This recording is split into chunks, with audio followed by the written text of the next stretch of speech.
Welcome to Suddenly Different, where we explore stories and strategies for life when it doesn't go to plan. I'm Leigh-Anne Charland, inviting you to join me on this journey. Long before Len May began studying genetics, he was trying to understand his own difference. He was 7 when he arrived in America from Lithuania, old enough to know that he had entered a world whose language, expectations and rules he would need to learn, and pretty quickly. But some differences are harder to translate. Len was diagnosed with attention deficit disorder and prescribed medication that did not feel right for him. The message surrounding the diagnosis was one many children quietly absorb. There is something wrong with the way you are. Then, at 17, the struggle over who Len was and how he was coping reached a breaking point. His father gave him 5 minutes to pack his bag and leave home. What followed were motel rooms, friends' couches, his grandmother's couch, and eventually he got the money together, thanks to his grandmother, and bought a roach-filled apartment that flooded when it rained. It was far from safe or comfortable, but it was his. It was a start.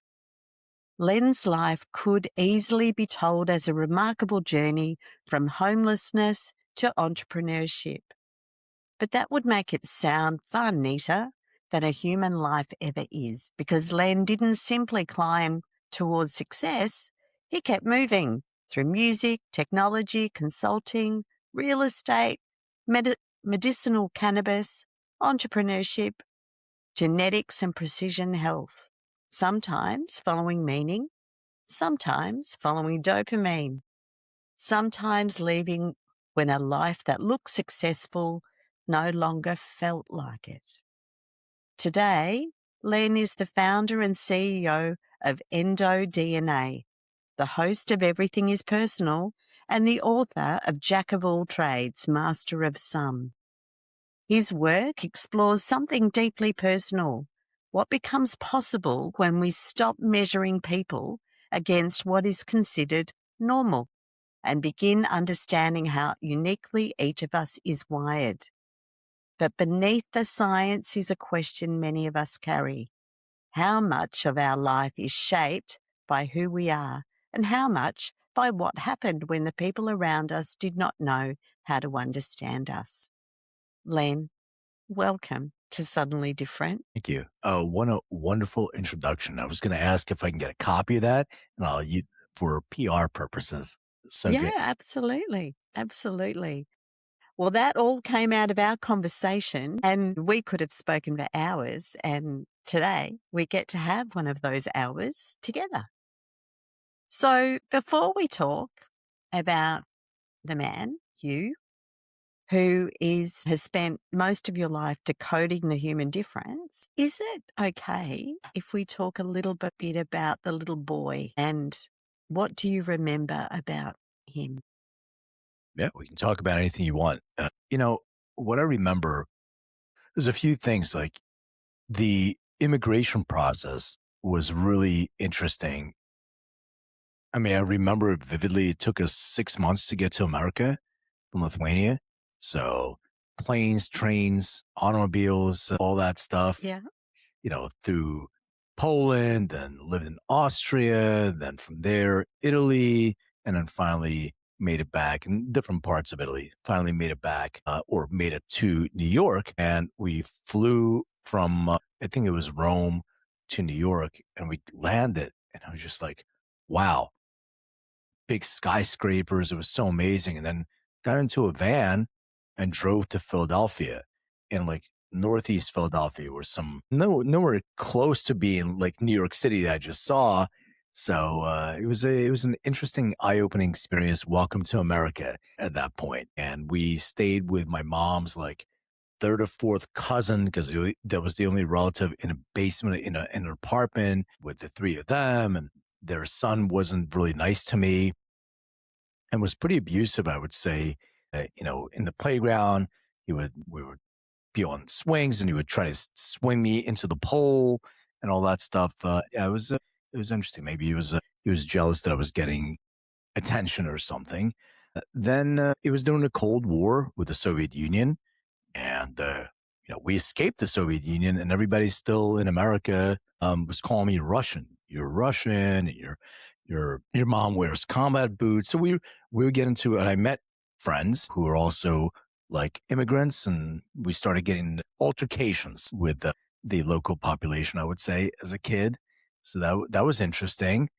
And then school, school was an interesting environment. By the way, just in terms of being poor, we would get our furniture from trash.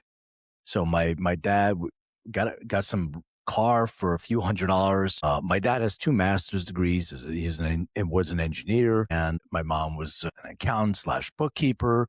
They were educated, professional people, but you can't get a job right away in the US. So they had to go learn language and all that, and had odd jobs. So we got a really, ghetto apartment, and this is perspective. And I just want to kind of emphasize that because I think it's so interesting. My mom was mortified that we would drive around and pick stuff out of the trash.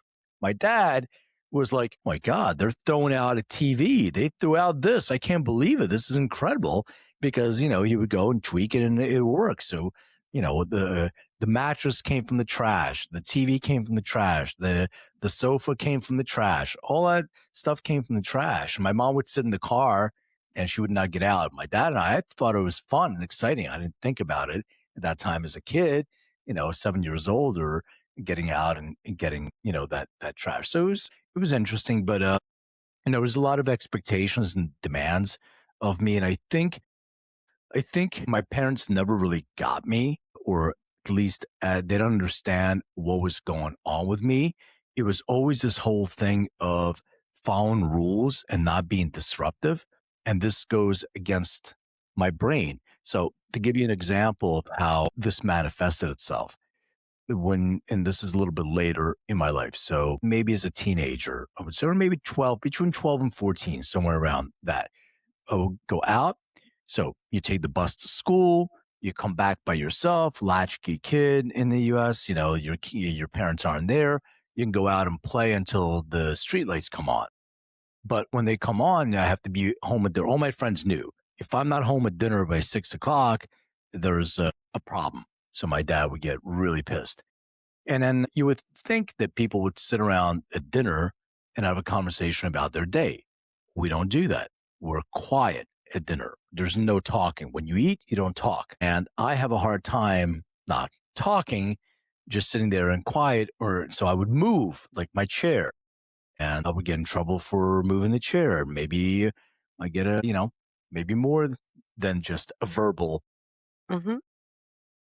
So I would say that it was an interesting, what was being kind of anchored into me is that you're not supposed to speak up. You're not supposed to.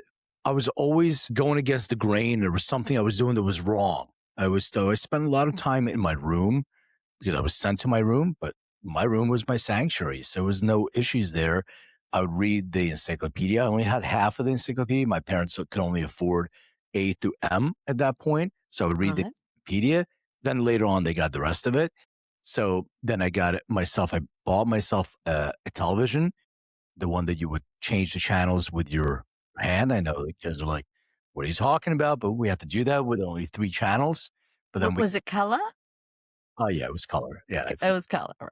Yeah, I got a color TV with the antenna, and I put like tinfoil on top so I can catch some UHF channel. Oh no, I got channel 48 or whatever that was. So I can watch the Three Stooges Yeah. for like the morning. But yeah, so that was sort of my childhood, and I had friends.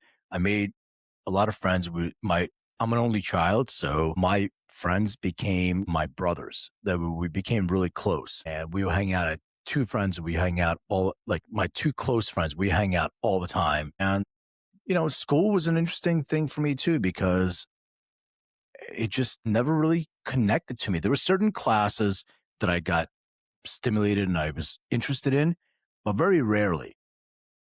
So this whole this whole thing of being disruptive became sort of my moniker. I was disrupt. I talk, and and sometimes I would talk back. I did have a lot of anger as a kid, but these teachers, like there was a teacher in seventh grade that was just so mean to me. And then at some point, he got me into an office and started yelling at me and telling me that I need to go back to Russia and all this stuff. And it was just there was a lot of that going on in school.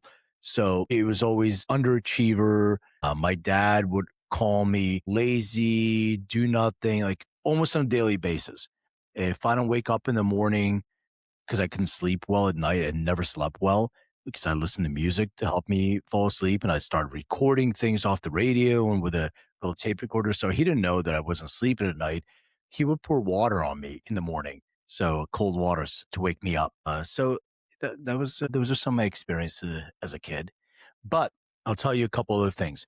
I was really close with. We came over my mom's parents, my grandparents. I was really close with my grandmother, my grandfather, sort of, but he had a stroke in the first year that we were here and proceeded to have multiple strokes over time. And that was really illuminating, scary, kind of odd. I wasn't really nice to him. I would, try to not make fun of him, but I couldn't understand as a kid what was going on. This large man who was like larger than life. We're not huge in my family. He was really a big man, 6'3", I think, like really large guy. And then all of a sudden he couldn't walk right. He couldn't talk right.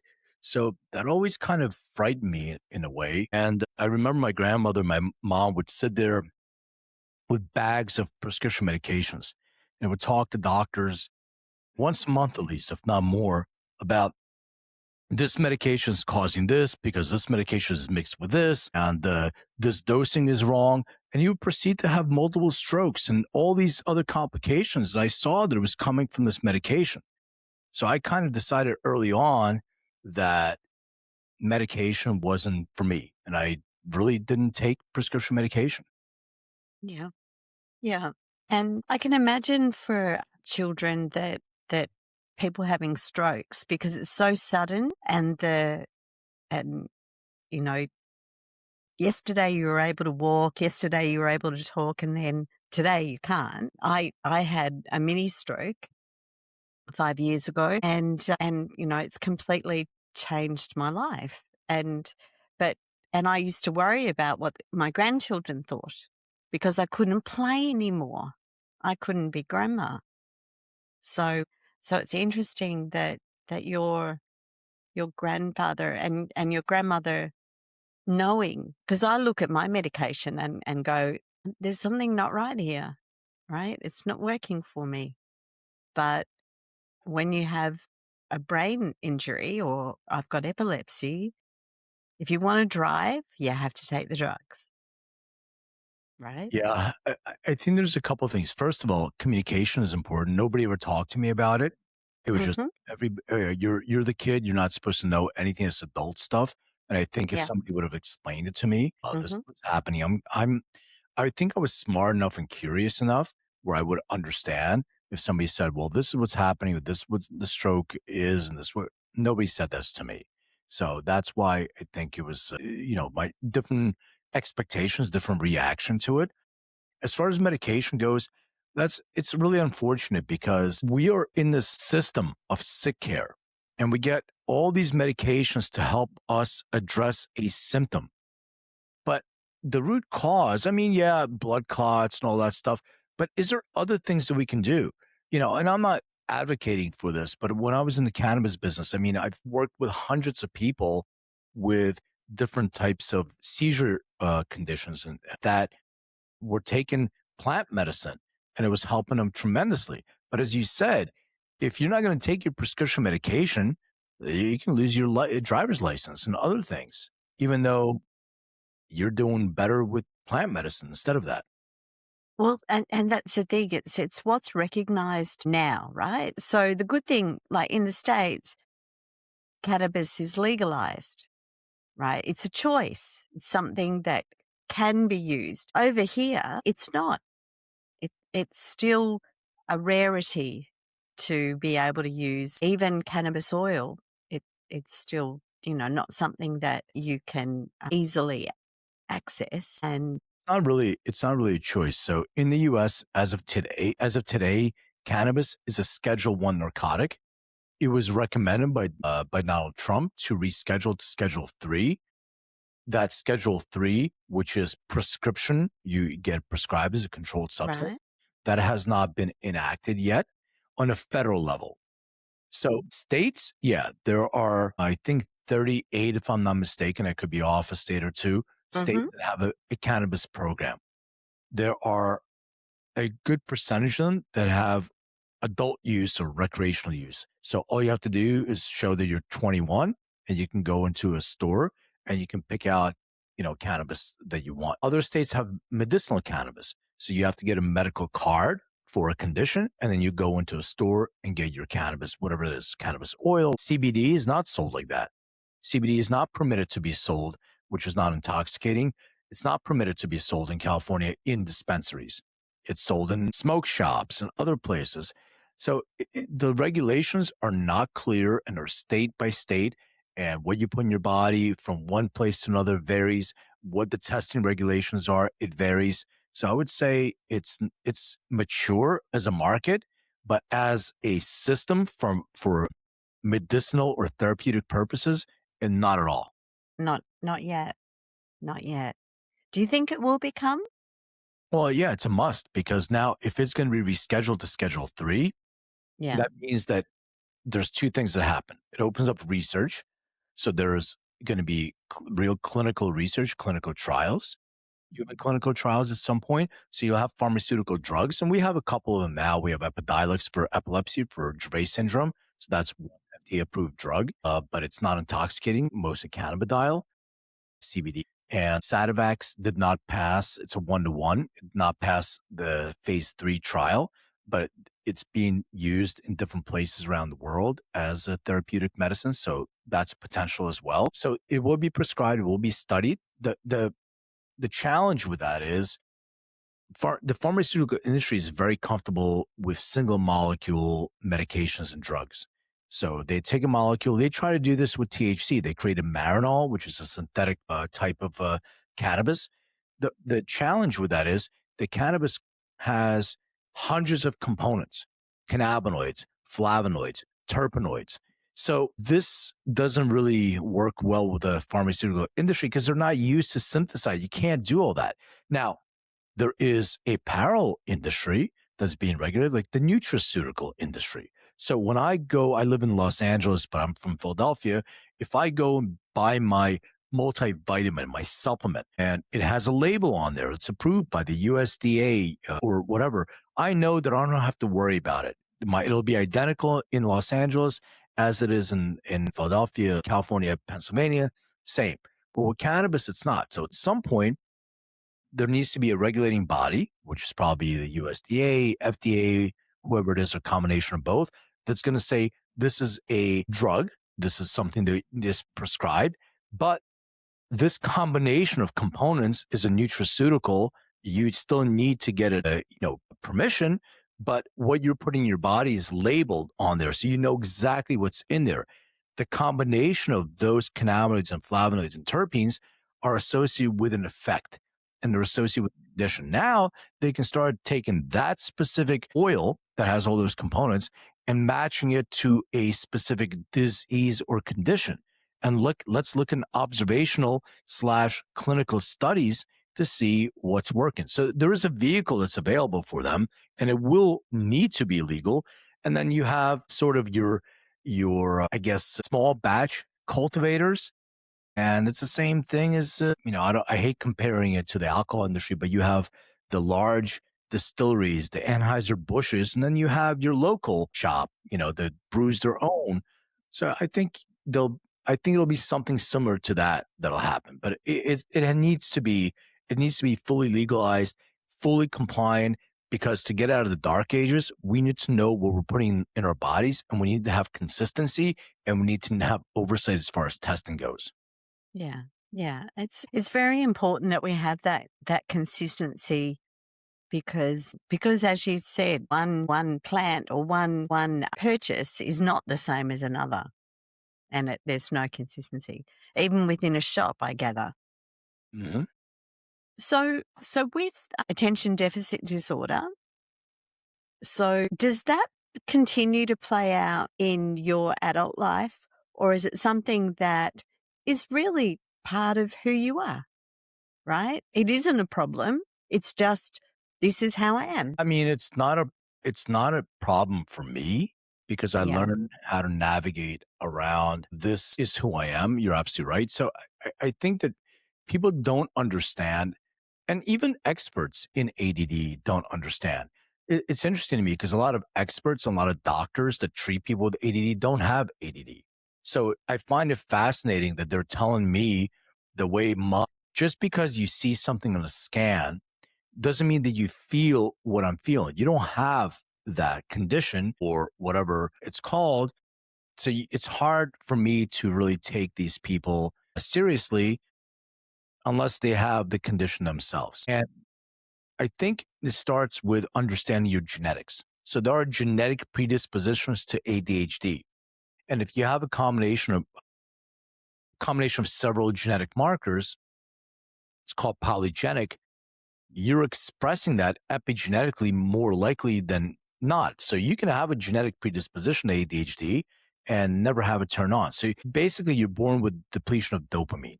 So you're not secreting as much dopamine as the average person, but your brain is always searching for the next squirt or hit of dopamine. Right. And that means that it's hard for you to focus and concentrate on certain things that are not creating that, especially when there's potential dopamine distractions elsewhere. My Siri just thought I was talking to her for some reason and started asking questions. I don't know. Yeah. So Wow. yeah, so that's really what you need to be aware of, that if there is that potential, your brain is constantly trying to get out of this conversation and Mm-hmm. focus over here because potentially there's dopamine right there. So Yeah. it takes guardrails. It takes sort of this system that allows you not to do that. But Yeah. if you sort of give into it, then all of a sudden you have squirrel moments all the time. What's over there? Shiny object. You're chasing them all the time, Yeah. and that makes it more difficult. That's really interesting. That really is very interesting because I've been to different, trying to find out what's going on with me. I've been to so many different specialists, and I did have a test, and I am, based on my behavior and my preference and everything, I thought it was a pretty easy test to get tested. And but I now have ADHD diagnosed professionally, but I can see now that I understand more about it. Good old Chat GPT has taught me a little bit, and I can see that I've always had it. It's just that on top of having ADHD, I was also a good girl, right? So, and I would get all my work done, but be finished quickly and whatever. So, but I was a good girl. And so I didn't get negatively identified as other, like as the naughty boys who were running around and fighting or whatever. I didn't get labeled in the same way, but I can see that, I was on, I don't know, the spectrum or whatever of having it. And now, because my brain doesn't work the same way as it used to work, I can really, really see it, and I have less choice in it. The diagnosis itself is an issue, because just because somebody took a survey or a questionnaire, they then say, "Oh, you have ADHD." Well, I mean, can you answer questions differently and not have ADHD then tomorrow if you take it again? These surveys don't really mean a lot to me. I like the genetic part of it because that's Mm. what it is. You have a genetic predisposition and you can check if that's been methylated or not. But I think if you talk to people that have ADHD or have some sort of neurodivergence, I was never the kid that was hyperactive. I never had this running around. I can't sit still in class. That wasn't me. My thing was I was daydreaming. I was doodling. I was not paying attention. It was not interesting to me. So my mind wants to go to something to make it more interesting. But I think the diagnosis of a disorder makes you feel there's something wrong with you. You have a Mhm. disorder. And when you have a disorder, you can do several things with that. You can use it as a crutch. Well, can't do that because I have ADHD. I have a disorder. Here, take a look. It's right here. It's written here. Got to get myself out of this because I have a disorder. Mhm. So that's one way to look at it. Or you can look at it as I have a real advantage. What does it mean to have ADHD? Well, one of the benefits is I can recognize unrelated things as patterns and I can multitask like that. Well, it's impossible to multitask. Look, I read 100 different books.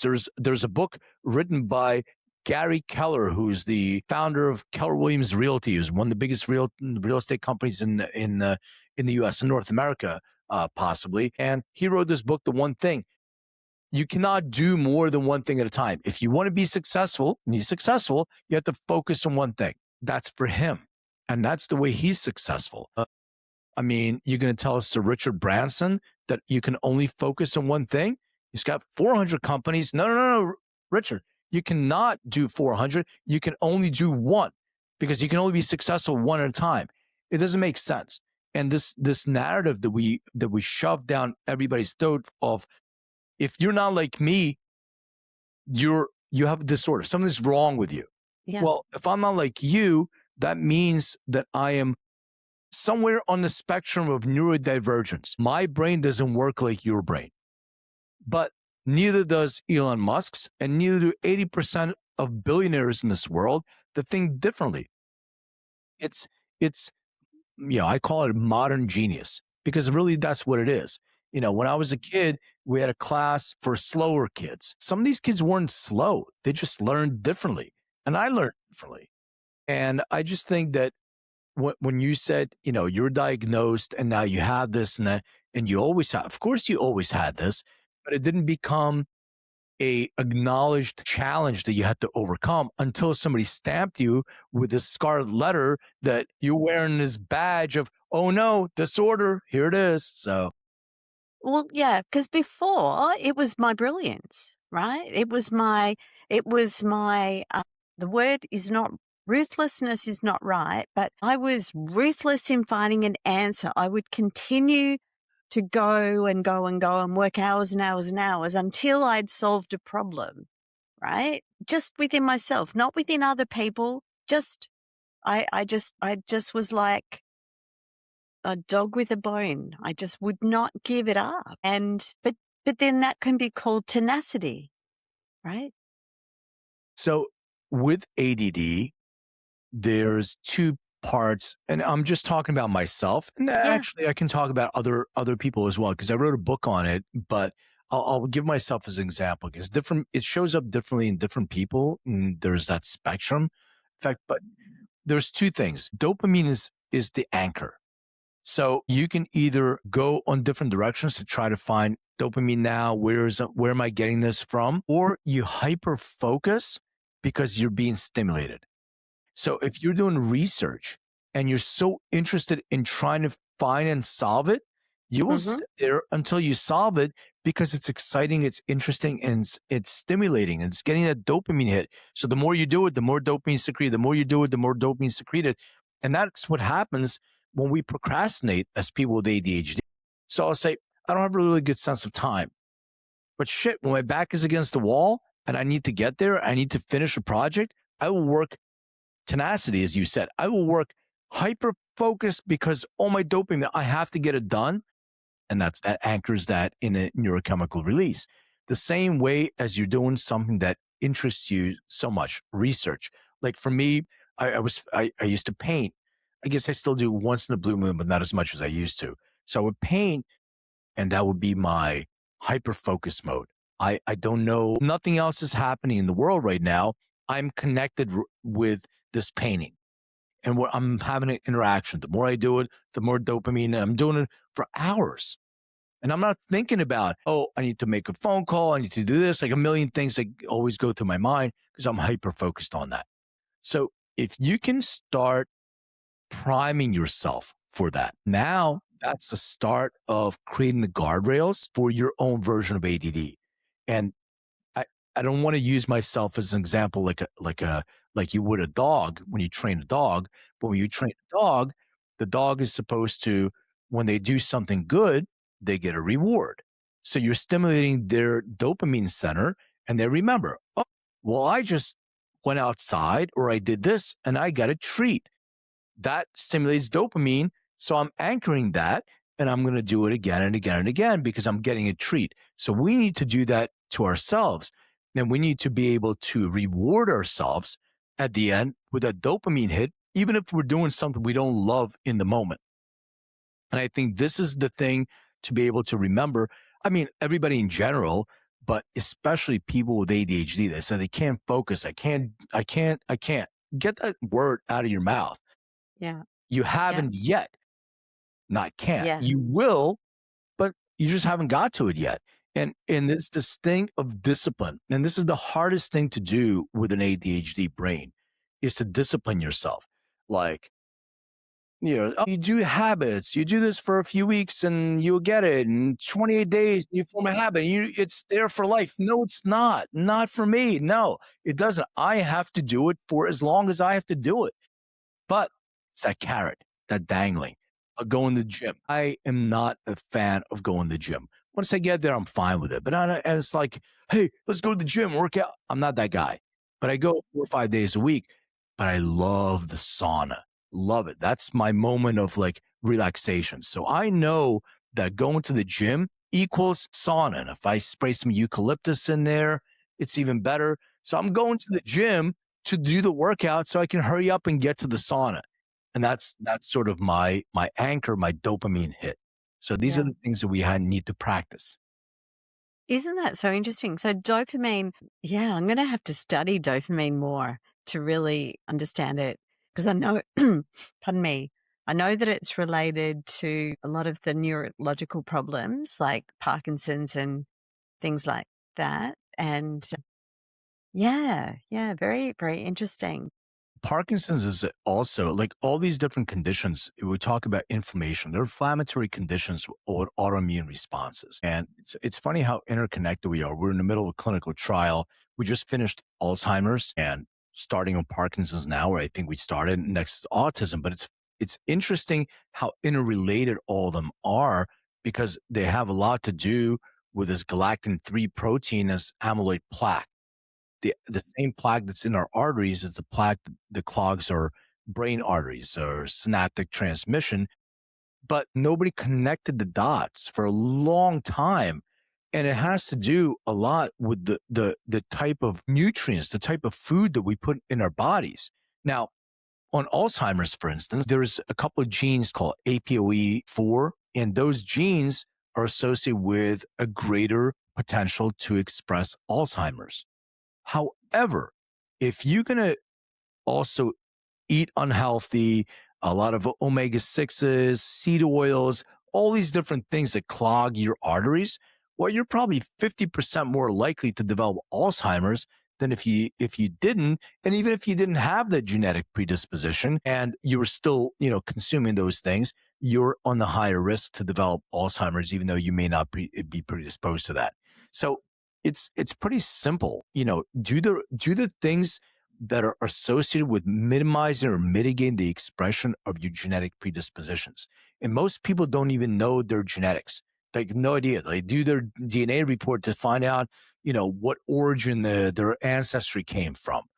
Okay, I think that's important, but don't you want to know your own GPS of life? Like prior to this, I had an eye exam.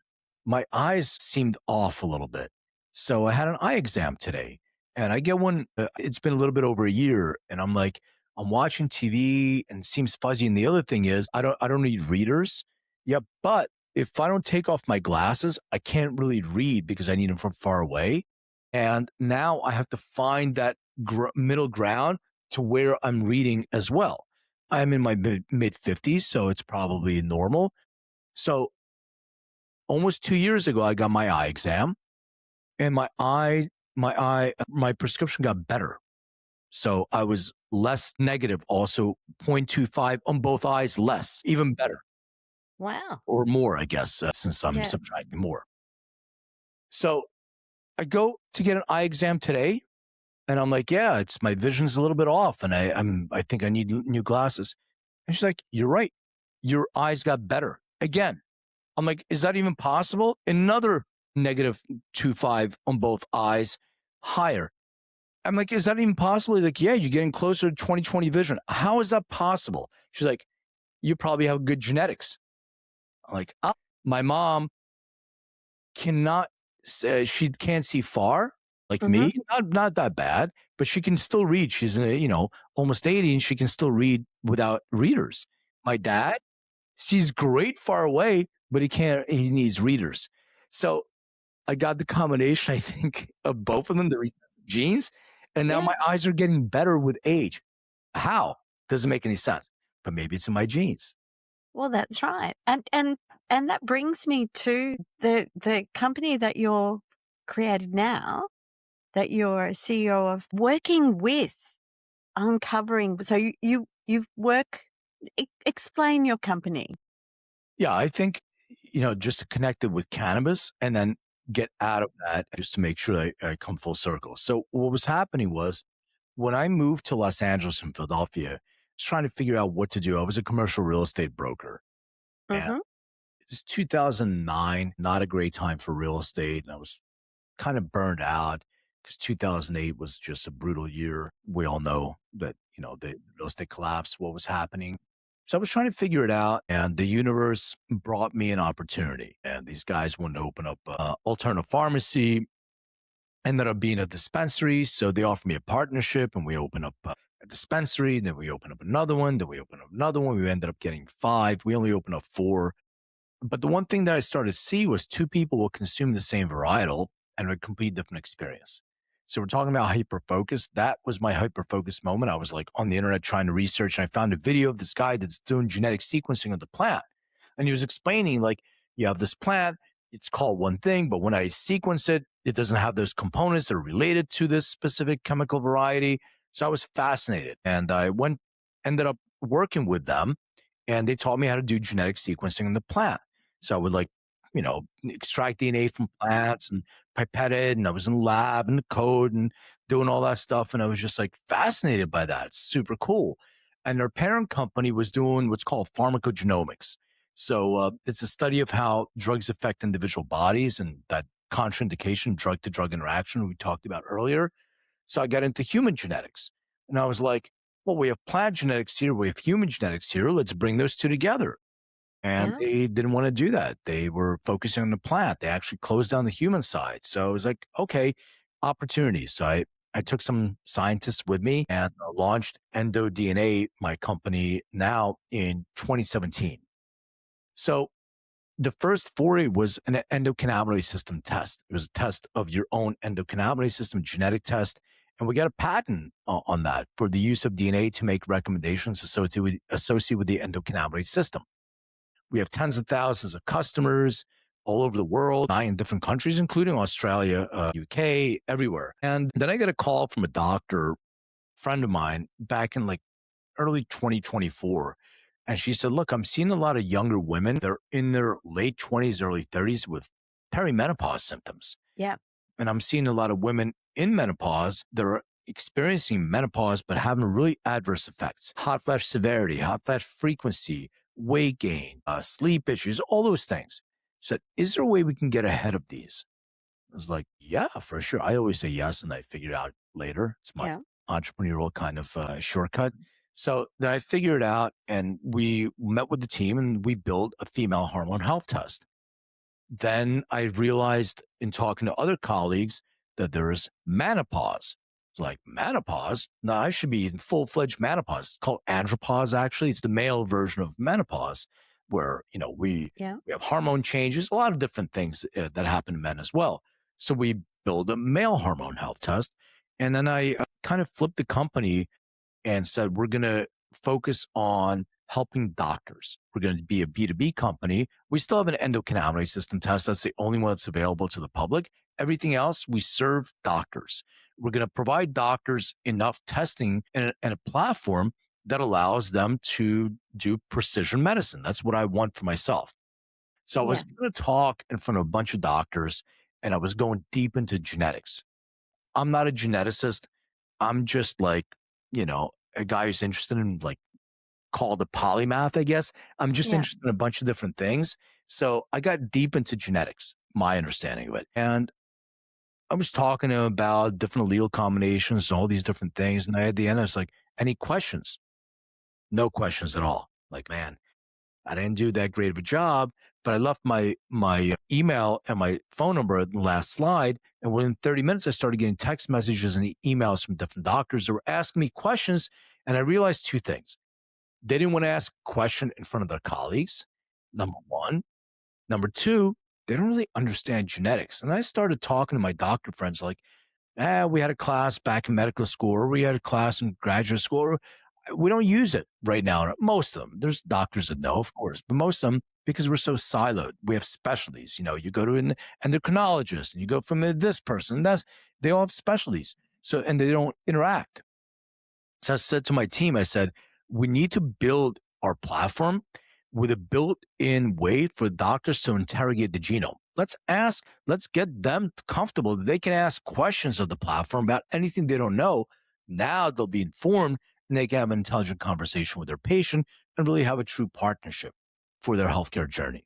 So we built EndoDNA with that specific LLM that allows them to chat with their DNA, interrogate it, look at their genetics, look at their labs, ask it questions, create a treatment plan that's specific to the individual that the doctor then approves or modifies. Now you have a treatment plan. The doctor has your treatment plan. You're hopefully doing the things that the treatment plan is suggesting for you. And then you can come back in 12 weeks or whenever you're going to do your next blood draw. And we're going to see what has been turned on or what has been turned off. So you have your genetics. That's your genetic encoding. And then you have your epigenetic. It's the switches that have been turned on based on things that you did. So the food that you put in your body, the exposure to heavy metals, other chemicals, or your own neurochemistry.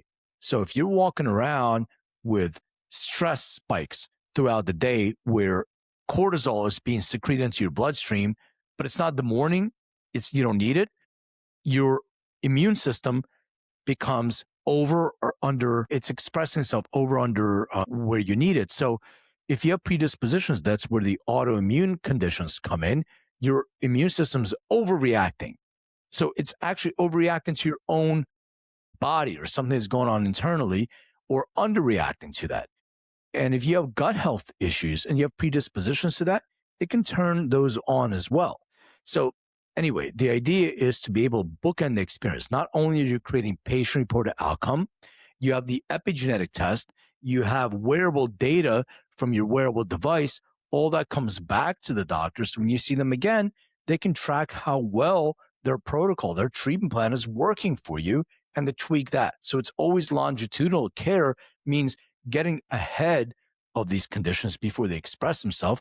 And I think that's really what healthcare should be, instead of sick care, where we're just addressing the symptom instead of the root cause.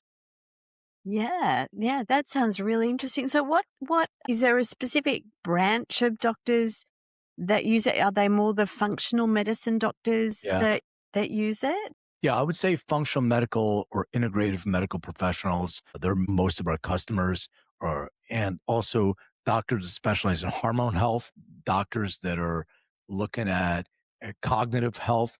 So we have a lot of doctors, psychiatrists, or doing neuro research, neurological research. Yeah, those are pretty much who our customers are. It's not, in the U.S. we do a fantastic job at acute care, like the Yes. surgery.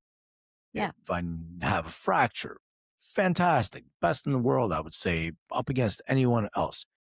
Chronic conditions, I would say we're lacking.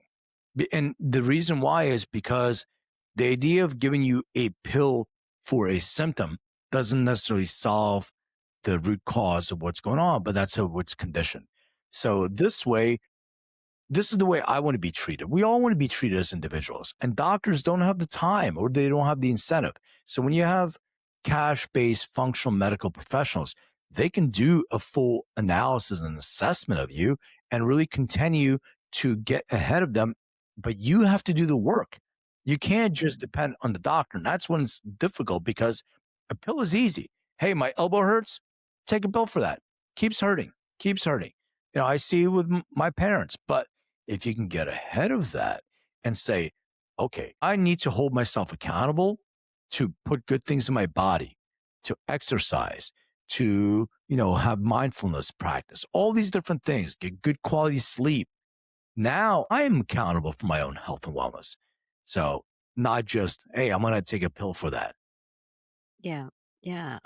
To me, that sounds absolutely obvious that we would have healthcare, that we would learn what is best for us. I would love to be able to have something that could give me the clues to, what are the switches that are already switched on and that I can switch off. That would be because people used to say, doctors say, we're constantly generating malformed cells that could become cancer. It just depends on our immune system to flush out our system and to manage those bad cells. And so, I didn't understand that until the last 5 years. I did not understand. It was probably akin to talking about death, right? Like nobody wants to talk about that either. But talking about potential bad health. But I think forewarned is forearmed or something. We have an opportunity.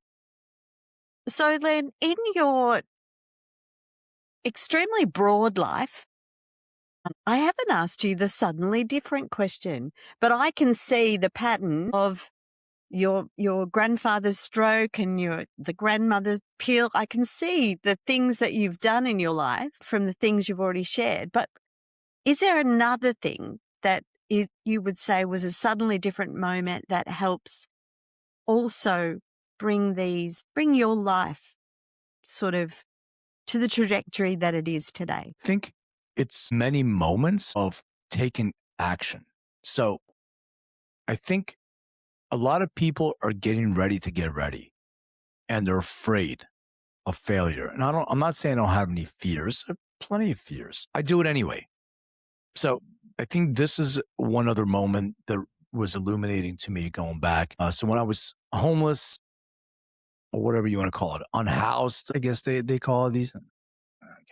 And then I started working at this record store when I started going to university, and I was a physical therapy major, and I never intended to be in medicine, but I got some of that information. I really liked music. Music was my thing. So I started working at this record store called Tower Records. It's no longer around, but that was the greatest record store in the world. And I got paid $7 an hour, but I got perks. Concert tickets and, these labels were coming, all kinds of different things. So I was invited to this festival. It was called the Horde Festival. And I remember the Black Crowes and Blues Travelers, Ziggy Marley, all these different musicians were playing there. And I went there with the girl I was seeing at the time. And we saw this table that it said the Cannabis Action Network. And there was a bunch of people there with like papers on their table. And I was like, what are you guys doing? I said, we're registering people to vote. I said, great. I'm already registered to vote. What else can I do? Like, well, take some pamphlets. It's for legalization. I'm like, but what are you guys doing? Registering people to vote. So anyway, I became the president of the Cannabis Action Network because this is not going to happen. Like, you have something here. You're at a festival. Let's take action. And I decided to hold a rally. It was the first rally for legalization of cannabis in Philadelphia. And it was in 1993, maybe 94, somewhere around there, 93, 94. And it was at Independence Hall where the Constitution, Declaration of Independence are, where they were writing, documents on hemp paper, some of them, which I found ironic and interesting. Federal Rangers, and my keynote speaker was this woman named Elvie Musica. And Elvie was one of the first people to get medically prescribed cannabis under a NIDA program in the United States, under a federal program, defunct now, but 16 people were getting federal cannabis. And I was like, well, that doesn't make any sense. It's federally illegal, Schedule 1, which means that it has no medicinal purposes, but then you're prescribing it to people. So that's a juxtaposition. It doesn't make any sense. And also you're growing it, you're cultivating it at University of Mississippi, and you're packaging it, and you're rolling little cigarettes with a USDA label on them that she had, and she lit up in front of federal rangers. And I was like, yes, this is incredible. It only took 30 years to legalize in Pennsylvania from that moment, but it's okay. We planted a seed, no pun intended.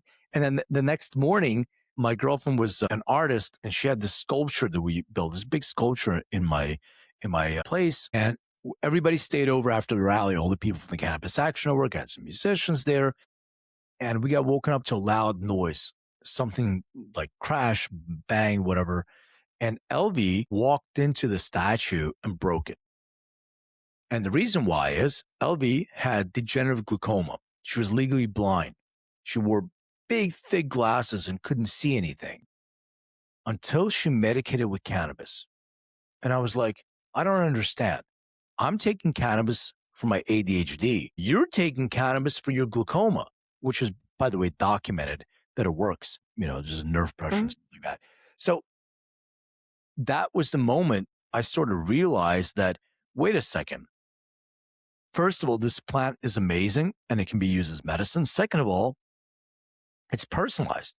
I'm having a different experience with a plant than you're having. And we may be both consuming the same plant or maybe different components. And that was a really interesting experience to sort of say, first of all, take action. Don't be afraid to fail, because there's no such thing. It's just an education that you learn. All right, if I do it again, I would do it differently. I would do some things the same, but do some things differently. So take action. Intake that information and build on those experiences. They're all sort of these steps, these stepping stones. If you stand on one, you already did it. Now, don't stay stagnant. I think that's one of the things that's been a driver. I don't want to be just stagnant sitting there. I have too many of my friends who are miserable at their jobs, and all of a sudden they blinked and it's been 18 years and they're sitting in the same chair, in their same cubicle, rinse and repeat over and over. I don't want that for me. So I don't mind, some people like the steadiness of life. I prefer a little bit of excitement. And sometimes that excitement is, your business didn't do well. So guess what? You're not going to pay yourself this month. How many months? I don't know. You're going to figure it out. And those kind of challenges, going back to the ADD thing, they're dopamine stimulating as well. So I don't like that. So I'm going to walk around that sharp corner. But the only way that I know the sharp corner is there is because I walked into it before. Yeah. Yeah. Yeah. Pardon me. That is, you have such an interesting way of telling your story. And, I'm my mind at the moment is like seeing the patterns and, even with the, physical therapy stuff, all of what you've learned has led you to be where you are now, going to a concert, like everything that you've done. And it is irrelevant of the time between the one thing and the other thing. They all have still led. So there've been those minor changes in the trajectory, and you are where you are right now, and doing, providing a service to doctors that is so, it is independence making, right? For the patient, right? we get to choose. I know that, there's all this fear that gets put up if if the insurance companies know your genetics, then they won't insure you and blah, blah, blah. But there's always naysayers, right? There's always different consequences of different things. But for someone who has lost my health or had a change in trajectory of my health, and I'm seeking constantly different answers, right? Different examples of people, different thinking processes, different actions that have been taken. And you are like the polymath of that, and which is so fantastic. I just thank you so much for being on Suddenly Different. And when I hear your story, it's not simply a celebration of a mind that works differently. It's a being that chooses difference, right? That knows that dopamine is something he likes, but he uses it for good and not evil. It is for others. Everything that you've said has been, I haven't heard you once say that your motivation was so that you could have more things, right? You were thinking about others. You were thinking about how the cannabis could be used differently for different people, for different ailments. You were talking about people having choice and going back to that 7-year-old who was different, right? Had a different language, came from the other side of the wall, and it may have been misunderstood by many, and the prejudices that you would have faced is terribly unfortunate. And I hope that one day humanity is better at it. I know that today we're not. We still have those prejudices against the people that we don't know, but you've thrived beyond it, right? You've kept on going. It didn't stop you. You've created businesses. You're an entrepreneur. You've made a difference, and you are just a great example of I choose moving forward. I know that I can bang my leg. I know that I can have a trip over, but I choose to move forward. And that is the example that more humans need to see. So I really thank you for coming on the show. Thank you. I mean, that means a lot, and I appreciate everything you said. And not perfect by any means. I went through a pretty difficult divorce. I would say about 14 years ago or so. I thought there was an experience in my life that was going to take me down, and I think for a year it did. But I think one of the things that you just mentioned, it's this resilience, that the motivation of I can rely on myself. Like, I know no matter what happens, I will find a way out. And this is the thing that I try to instill in my daughter, my family. Like, your parents are there for you. That's great. But when it's tough, you can rely on yourself. You have more within yourself than you even think. So when you squeeze it out and there's nothing left, there is plenty left. Just keep squeezing. Yeah. And that's a great bumper sticker. There's plenty left. Keep squeezing. Look, I thank you so much, and keep going with your research and all of the tools that can help help the health industry help us with our health. Thank you. Take care. This has been Suddenly Different. I'm Leigh-Anne Charland, and I'm so grateful you shared your time with me. If you felt a spark, a tear, or a moment of recognition, I hope you'll pass that gift along by sharing this show. Take a deep breath, trust your path, and I'll meet you back here soon.